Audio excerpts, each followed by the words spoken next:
Виждах жената, която обичам.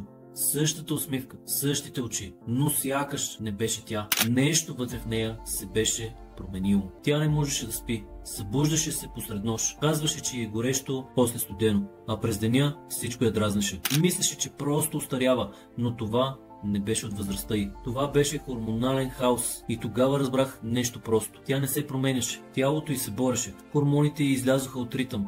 А когато женското тяло изгуби равновесие, всичко започва да тежи. Намерих хормонал баланс от билкова лечебница.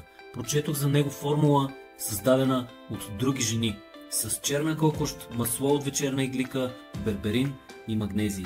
Без лекарства, без никакъв риск. Само билки и баланс. Тя започна да го пие и за пръв път от месеци се усмихна спокойно. Днес отново виждам онзи поглед, топъл, уверен и истински. Тя спи добре, не се страхува от огледалото и пак има енергия да се смее. Всичко, което й трябваше, беше малко помощ и естествена грижа. Ако и жената до теб се бори с умора, безсъние или емоционални промени, не я обвинявай. Помогни й да върне контрола на тялото си. Хормонал баланс от билкова лечебница е твоят избор, защото любовта не е само разбиране. Понякога е действие. Ако искаш да действаш, сега следва линк в публикацията.